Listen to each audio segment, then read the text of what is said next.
There's an old Japanese parable about a troubled warrior who is haunted by the ghosts of the lives he took in battle.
Are you the great Silk Sage? I must know if heaven and hell exist. So many have been slaughtered. For them, I hope there is a heaven. But I have killed so many. Now for me, I pray there is no hell. Please, I must know. Why would I want to waste such wisdom on a heartless coward like you? What did you say, old woman? What did you intend to do with that? Prove that you're a coward by killing a defenseless woman? I've never seen such weakness in a warrior.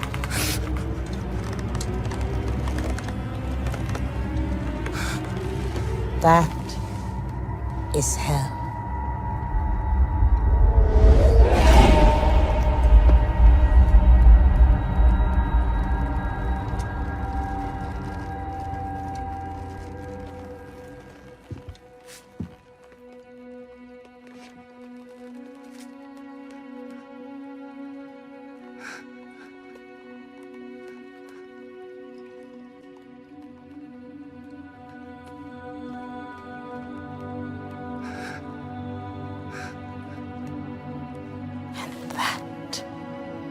Is heaven.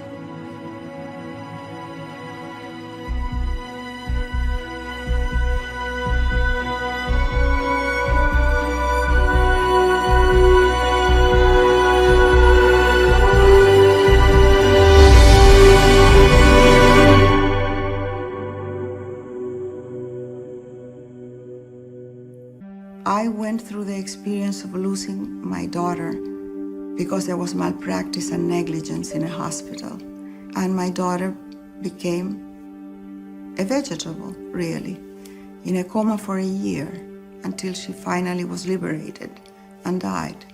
And I could carry for the rest of my life the burden of the anger and the resentment of what happened. I could blame and sue the hospital, but I chose to write a book instead. And in that book, I sort of cleansed the whole thing. I understood what had happened. I realized that there was no bad intention.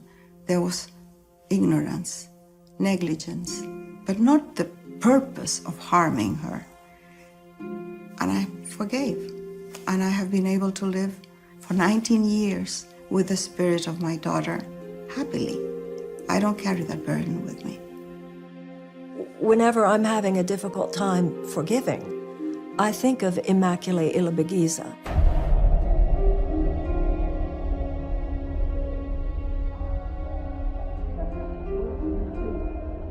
I was home for Easter holiday. My brother came to my room. You still sleeping? He looked like he was awake for many hours. You don't know what happened? I jumped out of the bed. I never did this before in front of my brother. Put on my clothes.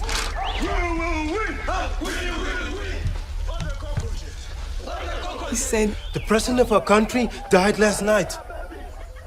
They're gonna kill us. I come from a tribe of Tutsi who was not well loved, and we kind of suspected something might happen. My parents sent me to hide to a neighbor who was from the Hutu tribe. It was a Protestant pastor, and he put me to sit in a bathroom of 3 by 4 feet with other 7 women. We couldn't talk. We couldn't speak as the man told us. I won't even tell my children. One mistake. It's not that I don't trust my children, but one least mistake, it will be too late for you, and your life will be over. Don't use the shower. Only flush the water of the bathroom when somebody else is flushing the water in the next bathroom. Okay? I think they will be killing for a week or maybe less. But if you are careful, we might live through this. Please be careful. We thought it was going to be 2-3 days. We spent in that bathroom 3 months. You must not let your guard down. The Tutsi snakes are hiding in the grass, so make sure that you have your machete ready to chop the snakes in half. We couldn't shower. We were waiting for killers to find us every day. The government will bring you one. If you're working your field and spot a Tutsi woman in bushes breastfeeding her baby, don't waste a golden opportunity.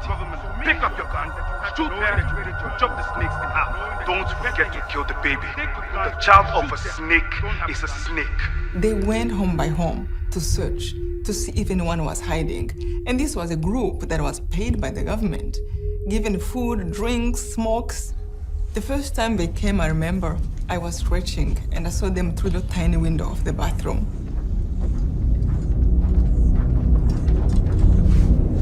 They made a circle of the house so that no one jumps out of the window, and then they started to scream.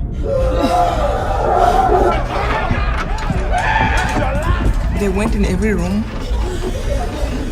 They went under the beds. They even opened suitcases to make sure there was no babies hiding. They went in the ceiling of the house with flashlights to make sure no one is hiding in the ceiling. They went on the roof of the house to make sure no one is laying there. I remember asking, if you are there, who can control all this, please don't let them find the door of the bathroom. 1,000 needles are going through your body. It was painful. It wasn't a little fear, it was a lot. Your life is about to be over. You are about to be cut by machetes. There are the Tutsis. No, I don't know what you're talking about. I'm a good Hutu. I will never hide Tutsis. There are no Tutsis here. I don't want any problem with the government. You people, you know me. I should protect this house. First, those Tutsi rebels come and attack me for being such a good Hutu.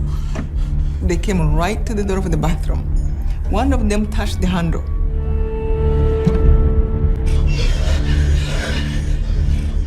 He told the man, You know what? I trust you. You are a good man. Oh, thank you. You are one of us now.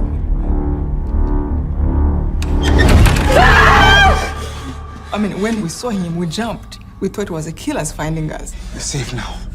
You're lucky to be alive. We were completely numb for the past 5 hours. And I don't know how you are praying or if you're even praying, but whatever you're doing, please keep doing it. You know, the feelings I had in that bathroom were things I never experienced in my life. I had anger. Anger I cannot put in words. I mean, sometimes people hate one person, and that's bad enough. I hated like 8 million people. I remember thinking, when I go out, I'm going to be a soldier, and I will train my body and muscles and just kill everybody. In my anger, I was Rambo. In some movies I have seen, I was killing people. With these thoughts, I will be sweating out of anger, and I'm still sitting in the bathroom. With these thoughts, my head will be aching, and my stomach is aching. Why my thoughts are provoking this poison? I'm only thinking of things I want to do. What is going on with my thoughts here? It's very hard to remember love when we are scared. Being afraid is one of the strongest emotions in the world. Our heart rate varies with each and every heartbeat. And when we're frustrated and anxious and emotionally upset, the rhythm of the heart becomes very incoherent and jagged. And this basically creates a noise in the system that drowns out the intuitive signals. I remember thinking, this home has 2 bathrooms. If they didn't have these 2 bathrooms, how could we have been hidden here? They would have found us. It was only home that had 2 bathrooms inside the house. And that made me feel good. When I was thinking the good, and it was so distinctive because the feelings were so high, you can feel the difference, like somebody just like pushed you down or lifted you up, like it's so clearly. And I started thinking, you know, we can eat. Thank God this man has children. We can eat the leftovers, even if it was not much. So I started to see the good, and it was like my heart was open. Look at these people, I can touch somebody. You know, like just to see the good in everything. Appreciation is a heart-related feeling. It requires access to the intelligence of the heart to appreciate or to have gratitude. And when I was thinking that way, I felt much smarter. When we're in a coherent state, the signal from the heart to the brain is much stronger. It gets up to our frontal cortex much clearer. That's the heart knocking on your door, saying, open the door, here I am, you need me. Because then you say, oh, look where I am, I'm in hell. I didn't know that. But the heart tells you, trust me. I'll bring you out of that. It begins to shift the energies very, very quickly so that you come into another level of buoyancy that rises above the problem. And in doing so, you can then see into it. You can then find ways to deal with it. They're coming back. It was so clear in my heart. This time, they're going to find you. Pastor, push the wardrobe in front of the door so they're not going to see there is a door. No. Why? If they come there, realize that it wasn't here. I'm begging you.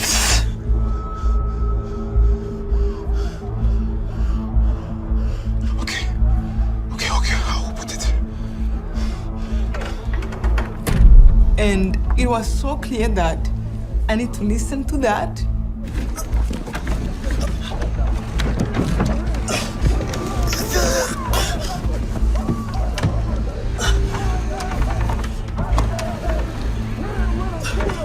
They came to search.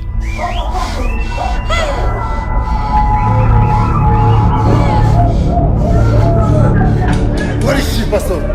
This is the last place she was seen. We know she's here. Immaculée! One of them said, I have killed 399 cockroaches. And he said, I want Immaculée to be the 400. And I'm thinking, this man, I knew him. He was a schoolmate in elementary school. Somebody I can call a friend. How can somebody say you killed 399 people by machete? But he was proud. They went right in the wardrobe.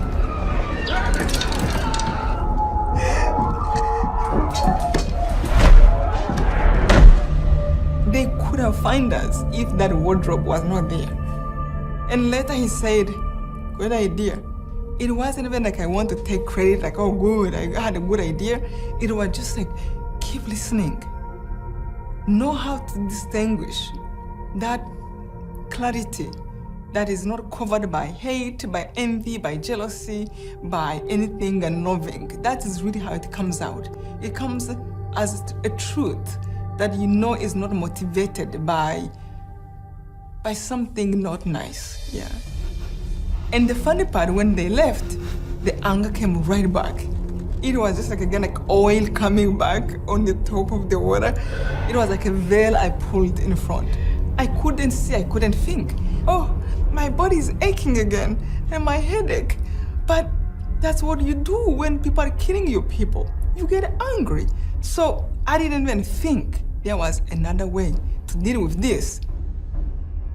Despite of the price I was paying with my own body, I couldn't remember how to smile because of anger. I felt like my mouth was twisted. I wished to be innocent again. I wished to see good in people. Because for me, they were animals. They were bad. They were just like evil people. Oh, Father. Every day, I prayed about 200 Our Lord's Prayer. Come, thy will be done on earth.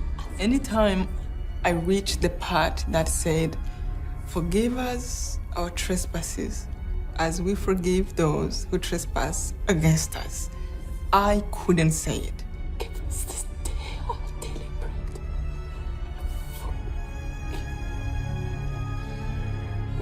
Anytime I went through that part, it was like a red flag. And then I said, but how can I deal with it? Because I can't forgive, because this is unforgivable thing. They tried to kill me. How do you forgive such a thing? I wished I could, but it didn't make sense in my situation. So one time I said, wait a minute, I have a better idea.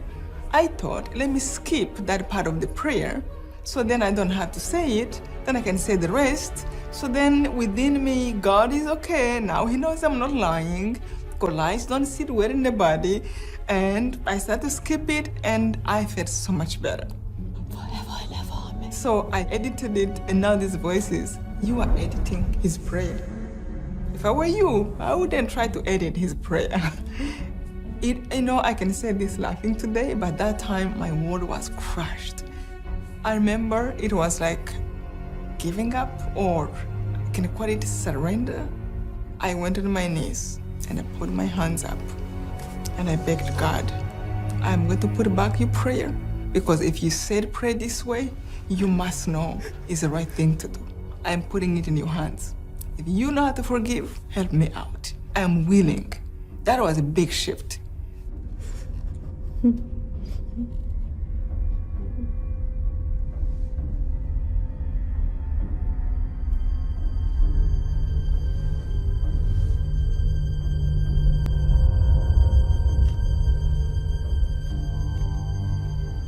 I remember it came to a point when it was like the world was divided into a part of love and a part of hate. And a part of love are people like Mandela, like Mother Teresa, Gandhi, people who suffered. But no matter how much they suffer, they still stand up for truth. They still stand up for love, for defense of another human being's rights. And then on the side of hate, I see people like Hitler, like those who were causing genocide in Rwanda, who are vengeful, angry, like me at that time. And I felt like God was asking me, where do you want to stand? Where do you want to belong? Do you want to belong to the side of love or the side of hate? And guess what? People who belong to the side of love, they have known injustice. They have known hate. They have known how to be treated bad, but it's your choice.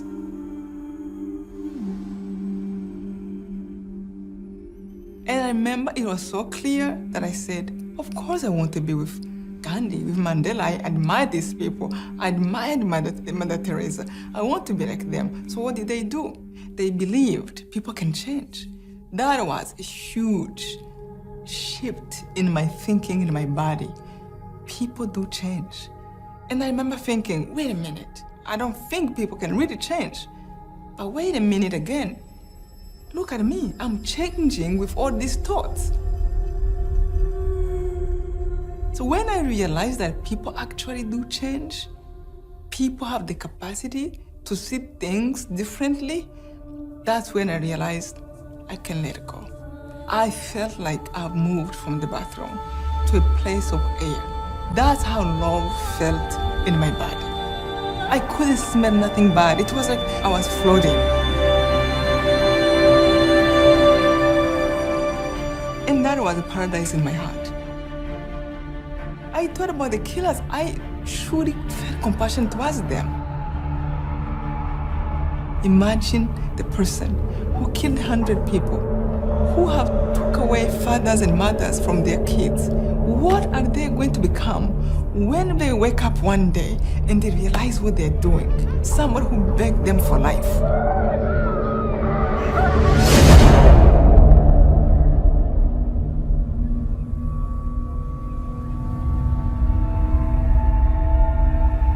came out, it was like end of the world. 1 million people and more was killed. My mom, my father, my 2 brothers, my grandma, my grandpa, neighbors, my schoolmates, my best friends. It was like end of the world. Everywhere was dead bodies. But something have changed my heart. I was strong inside. I was really ready to face life in a different way. I'm a skeleton, I'm 65 pounds, but inside I felt like huge. I felt more beautiful. I felt like everybody was just a gift of God. And, I just wanted to serve, to help, and to care. For the first time, I'm being grateful for things I took for granted forever. And I can say hi to somebody without anyone kidding me. And then I remember an evening, this wind, a nice wind, the trees are moving. I can feel the wind on my body. I didn't feel this for 3 months. I can see the stars, I can see the moon, and I don't have to pay for this. Did I ever look at the moon and said, wow, nice to have the moon? No, it was an overwhelming feeling of love and appreciation. I want to scream to the whole world. Do you see the beauty? The mind can understand conceptually wholeness, but only the heart can experience wholeness. And the reward, if we can endure what we experience, is that we don't just grasp oneness, we feel it. Your head sees things that's black or white, wrong or right, bad or good. Head is always judging, always off balance.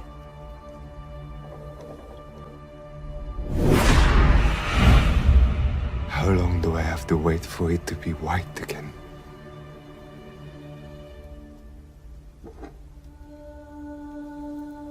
Just because you can't see it doesn't mean it isn't there.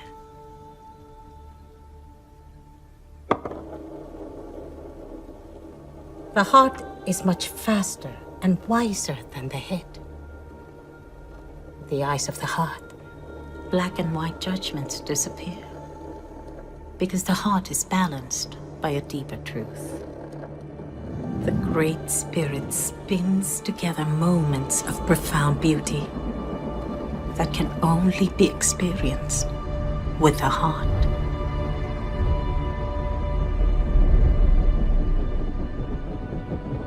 I am forever grateful for that bathroom, to see where evil can take people, but to see also where love can take people. Just to realize the weakness of people, but the strength that is within each one of us. To push me that far, to dig within my heart, and to trust that instinct within. And when you can give thanks for it all and love without conditions, then you will be free. That is the power of the heart. Life is full of challenges.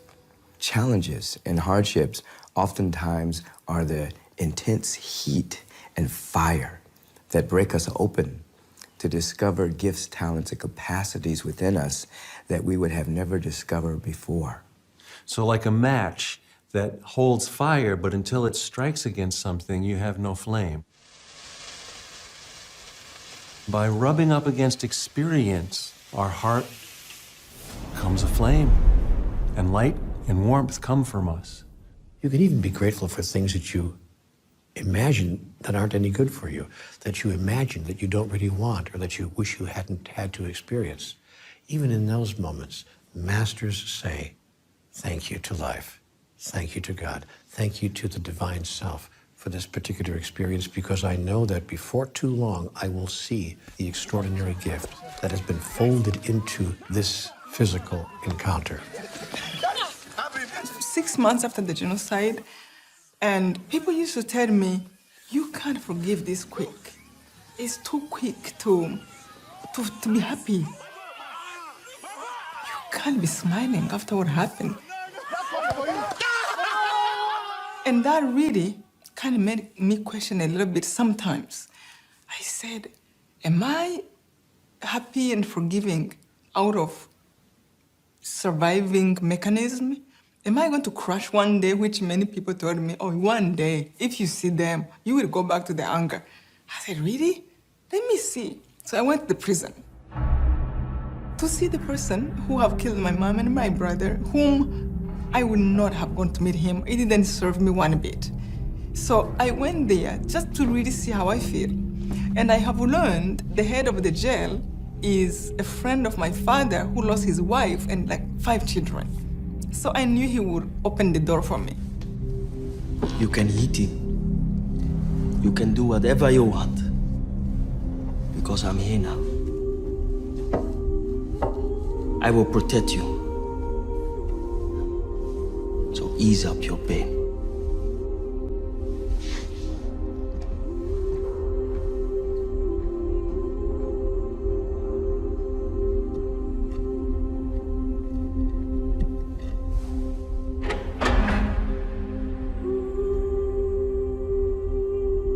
And he brought the man.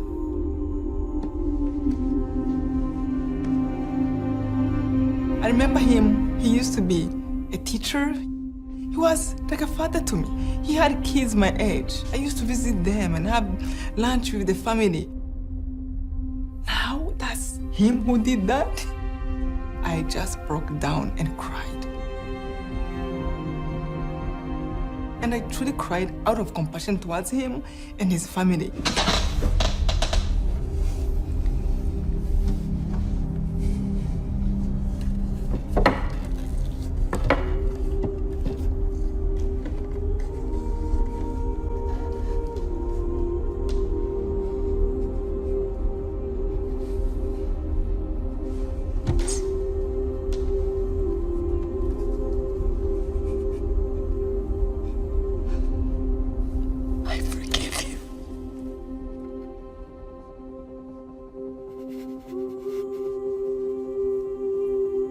I forgive you. It wasn't like, oh, I planned to say these words. There's something I wanted to express and I couldn't find words to say it fully. I wanted him to be free from me, not to think, oh, she's mad at me, you know, I can't do nothing. I just wanted him to have a chance to go through his own journey from his own heart, not because somebody's angry at him or somebody put him in a prison. What is wrong with you?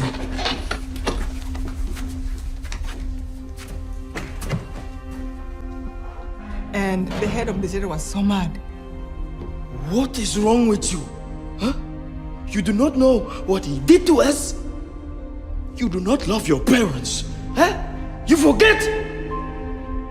I forgot that the man was there and actually lost his family too. And I really felt bad. You forgive a killer? What is wrong with you? What is wrong with you? Why did I forgive him? But I did. I wanted to. I wanted to free him. But it felt more like weakness. It felt like. But in some way, I knew it was the right thing. It's the most horrifying tale. And yet she and many people living through that genocide have found it in their hearts to forgive and to move on. Forgiveness is everything. When I think of forgiveness, I'm brought to weep with gratitude that it exists. Now, forgiveness doesn't mean that you're condoning someone else's behavior. This is a really important point. Forgiveness merely means that you're freeing yourself up from the energy blocks that you're holding, those resentments that you're carrying. There's a song in the gospel song, and it says, take your burden to the Lord and leave them there. Leave them there, oh, leave them there. Take your burden to the Lord and leave them there. If you trust and never doubt, He will surely bring you out. Take your burden to the Lord and leave them. Now there is that. And there are people who sing that with such fervor and such confidence. And those are the same people who take their burden and say, "These are my burdens." And then they get up and take the burden with them when they go. How can we connect with the heart? Well, the starting point is all you ever have, this moment. We are so busy all the time. There's no time, no space, no silence for the heart. Unless you actually can be out in nature and experience the birds singing and the trees and the blue sky, you are divorced from the great spiritual being that I feel is all around us. And I've been so lucky to spend months and months on my own in nature. Then you can become a whole human being with heart and brain and spirit all connected and whole. That's why maybe people meditate or pray, because they need that space, that moment when you listen to the heart. Every storm has a hole in the center the size of a navel through which a gull can fly in silence. And so you become calm. You must become calm. If you don't know what to do, do nothing. Don't fill your time with trivia. Simply do nothing. Simply sit. Breathe. All the traditions speak about the value of meditation, reflection, contemplation, which all center on breathing. Why? Because breath restores us to the safety of the moment. Now you want to breathe a little deeper and a little slower than you normally would. About a 4 or 5 second on the in-breath and 4 or 5 seconds on the out-breath. But you don't hold your breath, you just get a nice rhythm at that pace, holding your attention in the area of the heart. Bring your awareness to your heart. Bring your conscious awareness into your heart. And you may be able to hear. I ask my heart all the time for guidance. Your heart has a very good way to tell you whether you are in a good path or not. It's called enthusiasm. I let in whatever's around me, and I ask, where's the aliveness now? When I'm playing with the kids, when I make love to my husband, when I read a good book, when I'm writing and I feel that the character becomes a person and talks to me, then my heart also feels fluttering and with laughter, with joy. Why everything has to be so serious? It's very important to have fun. Even in the middle of something that you are doing that requires a lot of discipline. And so to connect to your heart, become a child. My dear friend George came to Greece. This guy is a billionaire, and he's very big, you know. Started talking, and then I said, "Listen, if you want to talk with me, come with me." I took him out in the center of Athens where we have a trampoline.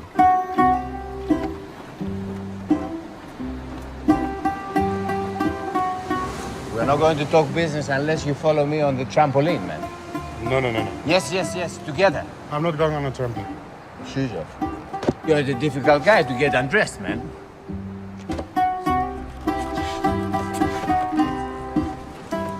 He came up on the trampoline for the first time in his life, and we started jumping together, up and down, up and down. 140 kilos, though. Hey, you can become a champion, eh? If you train a little bit, next Olympic Games, okay? I will be your manager, man.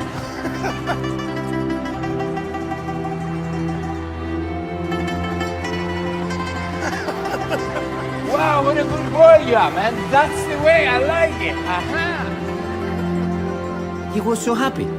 It's like a little child. It is hidden. The child is hidden. Everybody is a child, even him, who is a billionaire. And the child is saying, hello, I'm here. But we think, oh, we are grown up, so we're not going to listen to this child, because this child has childish dreams. And so we forget the child. And from the moment that we forget the child, we think the child is going to forget us. No, the child is not going to forget us. This child will be there always. Hello, I'm here. I'm talking to you. Can you listen? And then you say, shut up. I don't want to listen to you. But the day that you're facing death, this child will be there, and I'm going to ask you again, why didn't you listen to me? And then you have to answer. And your answer will be your hell or your heaven. The difference between being childish and childlike is that being childish reduces our world and returns us to being self-centered. Being childlike returns us to wonder. It's wonderful to be like a child if you still can practice this. When I'm in new places or new cities or new areas, I'm Alice in Wonderland. Then the heart goes open again. And then I feel my heart exploding. You know, I feel the heat of the heart. And it is wonderfully liberating and empowering to be aligned with the heart, that which underlies all creation. And it is then that often you find helpful factors coming into your life out of nowhere, and those are synchronistic events that usually are confirmation that you are connected to that deeper level. Synchronicity is this word that was created by Carl Jung. When something appears to be a coincidence, but you know that there's more to it than that. For example, you get a phone call just at the right moment, something that becomes a helpful factor, and you cannot explain causally how that happened. Synchronicity is a miracle. The only thing that you can do is to be open to synchronicity. Synchronicity is largely due to intuition, where we end up in the right place at the right time because of that inner guidance. In other experiments we've done, we see that the heart can know the information about 20 seconds beforehand. But in real life, our intuition's not limited by these experimental protocols. And I think we have to be careful not to say that, well, intuition's only 20 seconds before an event, because we know in the real world, it can be hours or sometimes even days before an event actually occurs. Most people instantly think about going to Las Vegas and gambling or something. If intuition really works as I'm suggesting, it's really our own spirit working with us. So it's not always in our best behalf from that interaction between our higher self or our soul, whatever you want to call it. Every culture has their own name for it, that we go to Las Vegas and just win all the time. So intuition's really our own best friend. It's really the moment-to-moment inner guidance. You know, when we get that feeling that something's just not right, or we shouldn't do something, or it can be a positive feeling that we really should do something or go to a certain place. I remember the day before the genocide happened. My brother came home.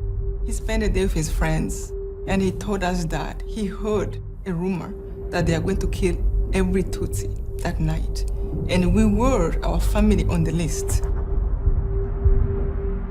I cannot move the family just because you heard a rumor. What if it's true and in the morning? Stop it. No fear. Just trust in God and forget about it. What do you think? We should move. This is so important. It's 10 minutes away. We can just take the boat and come back in the morning if nothing. I know, but we must trust our father too. I know, you're right. We should, right? Because he always has good judgment. We should. It was so clear in my heart. The right decision was to move away from the country. By the morning, it was too late. They have blocked all the borders. That lesson completely changed my heart forever. Now, when I have that feeling, I do listen to my heart. No matter who is saying what, I have to listen to my heart. Well, if you don't trust the heart, what are you going to trust? I believe the heart is the only thing we can trust. When we get to the point where we have experienced this transformation within ourselves, where living from love rather than fear has transformed our own life circumstances, then we become channels, we become vessels, we have the moral authority by which to state that possibility for the planet. As you live from the heart and more humans begin to live from the heart, that has a ripple effect. It ripples out from where you are, and then you get it back. Every day you work at it. Every day you go to the heart. Every day you speak to me. In fact, I start each morning with what we call a heart lock-in, which is getting coherent and really sending myself love and appreciation for a few minutes to start my day from a more coherent, composed, and connected perspective. Then throughout the day, you've got to kind of reboot that, right? So it's really developing kind of a flow through life, right? So all the in-between moments, as I call them, like in between here in the lunchroom or between here and the photocopier, those in-between moments are perfect opportunities to breathe in that appreciation or that state of inner ease. I mean, we have to breathe anyway, so we might as well make it more effective. And if we can calm down enough, we can listen to the wisdom. We learn how to be good neighbors, good visitors, how to be good parents, how to be good workers, good teachers. We learn how to be good citizens, good human beings, because we listen and not try to put our voices in it. Just listen. The heart is my guru. From all gurus I've met, this one is the real one. Ask your heart any question. Who am I? What do I want? What's my purpose in life? What are the qualities that I look for in a good friend? What are the qualities that I contribute to in a good relationship? What are my unique skills and talents? How do I use those to serve humanity? Your heart knows all the answers.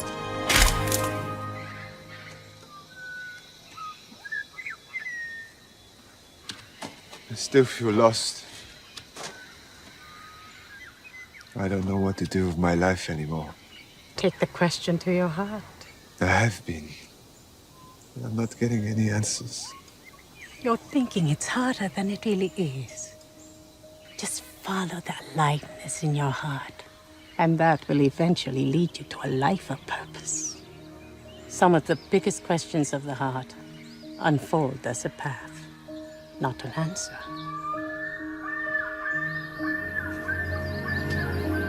Following our aliveness without attaching what it will become. Not to become a poet, but I'm brought alive by the questions and the life of expression. Not to become a singer, but to be brought alive by voice coming out of you.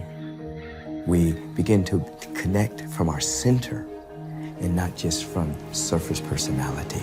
It's a whole different way of moving through the world. And when one moves through the world like this, and when we begin to move through the world like this, then the realm of ever-expanding good, another name for heaven, begins to be revealed on our planet. We cannot see tomorrow's sky, but the heart sees it. And we will be directed as how we should act in tomorrow's sky. More than likely, we already know. But if we don't, the heart will tell us if we listen.